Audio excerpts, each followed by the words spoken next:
Uncertainty is scary, but hear Jesus' promise. Everything is under my great I am hands.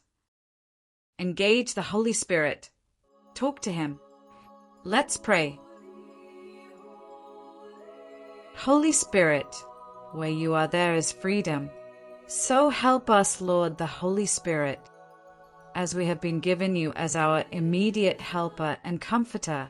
Comfort me now, God the Holy Spirit, by replacing my uncertainty about this specific situation, that everything is under your great I am hands, Jesus. Thy will be done, Lord.